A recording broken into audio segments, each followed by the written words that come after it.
Have you ever wondered why there's a boat way up there on that mountain? Well, the guy who found it doesn't realize it yet, but he might have just uncovered the answer to one of the biggest mysteries in the Bible, something people have talked about for thousands of years. Noah.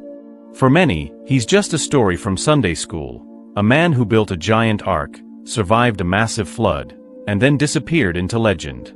But what if I told you that something real has just been found?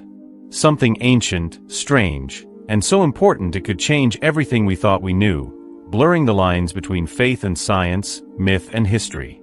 Deep in the rocky slopes of Mount Ararat in eastern Turkey, where many believe Noah's Ark came to rest, archaeologists say they've made a discovery that doesn't seem to make sense at first. And this could rewrite the story of the ancient world. But before we get into what exactly was found, make sure to hit that subscribe button and turn on notifications. This discovery is just one part of a much bigger story. And trust me, you won't want to miss what's coming next. Alright, let's jump right into the evidence. Genesis 6 tells us about a world that had become so messed up, full of violence, corruption, and brokenness, that God decided to start fresh with a flood. God said to Noah, "The end of all flesh has come before me. Build yourself an ark." Genesis 6 verses 3-4. Most people know the story of Noah. But here's something many don't realize. Stories about a massive flood aren't just in the Bible.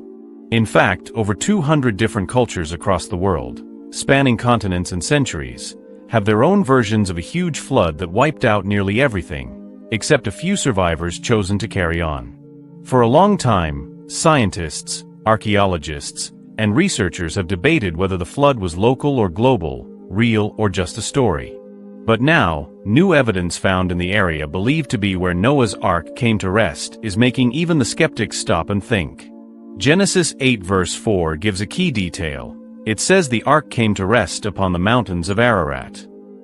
For hundreds of years, this remote, rugged and snowy mountain region in today's Turkey has drawn explorers, scientists, and even satellite experts.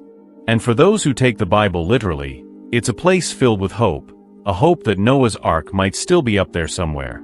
Back in the 1980s, a man named Ron Wyatt, an independent archaeologist and a strong believer in the Bible, started looking into a strange boat-shaped formation on a mountainside near Ararat. His tests, measuring the site, checking soil samples, and running radar scans, pointed to something amazing, a man-made structure buried underground. And here's the kicker, it measured exactly 300 cubits long, just like the Bible describes in Genesis. Inside this formation, they found petrified wood, metal rivets, and layers of laminated material, things way too advanced for that time period. Nearby, there were strange stone markers too. But that wasn't all. Fast forward to 2024. During new digs near the same spot, researchers uncovered something even more shocking. Buried deep under hardened sediment, they found an ancient grave site. And inside? A gigantic human thumb bone, way bigger than any thumb you'd see today.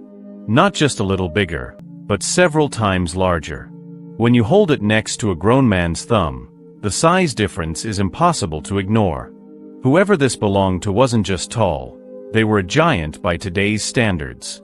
Alongside the bone were stone grave markers eerily like the ones Ron Wyatt described decades ago.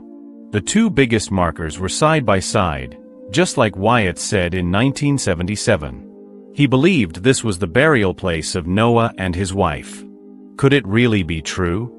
Local sources and early reports say one of the bones was tested, and the date matches the sediment layers from right after the flood.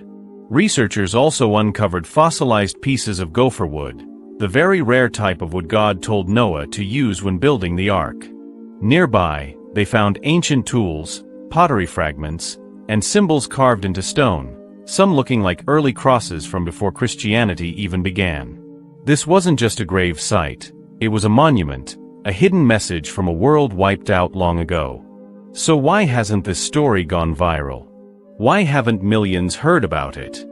Sadly, the answer isn't surprising. Big institutions, archaeological, government, and scientific, have often pushed back against any evidence that fits a literal biblical view. When discoveries challenge the accepted ideas of evolution or secular history, they're usually ignored or dismissed without a fair look.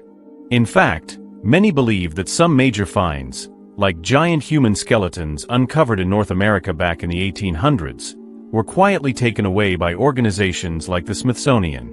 Newspaper articles from that time talked about skeletons between 8 and 12 feet tall found in burial mounds in places like Indiana, Ohio, and even the Grand Canyon. But those remains vanished, and the stories were buried right along with them. The idea of ancient giants isn't new, it's actually in the Bible. Genesis 6 verse 4 says, "There were giants in the earth in those days, mighty men of old, men of renown." These giants, called Nephilim, Anakim, and Rephaim, show up not just in Genesis but also in books like Numbers, Deuteronomy, and 1 Samuel. Remember Goliath? The giant Philistine warrior David defeated? He was over 9 feet tall. Now, what if Noah lived in a world where giants like him were normal? A world full of towering beings, some good, some bad, shaping or destroying the earth. That could explain those huge bones found in graves. It could also explain why the ark was so enormous. And maybe that's why God had to restart humanity. If Noah was real, and if that grave really is his, then we need to rethink how advanced ancient people really were. Ron Wyatt showed that the ark wasn't made from simple logs. It was built with laminated wood and iron fasteners, techniques way more advanced than most expect for that time. Think about it.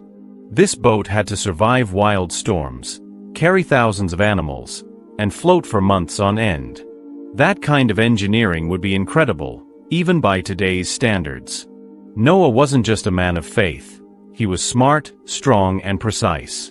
The grave site, the giant bone, the ancient symbols, the petrified wood, none of this is a coincidence. These are real pieces from a world that once was and was judged. They prove what the Bible has said all along. Humanity didn't come from caves or chaos. It started by God's design. The flood wasn't just a story. It was a reset button. And Noah? He wasn't a myth. He was chosen to save life and rebuild the world after its darkest moment. The Bible isn't just fairy tales. It's history, powerful, raw, real. These discoveries, from Mount Ararat to the ruins of Sodom and Gomorrah, aren't accidents. They're echoes from the past, calling us back to the God who made us, warned us, and promises to return. As it was in the days of Noah, so it will be in the days of the Son of Man. Luke 17 verse 26. We're living in those days again. So now, the question isn't, is this real? The question is, what will you do with what you know?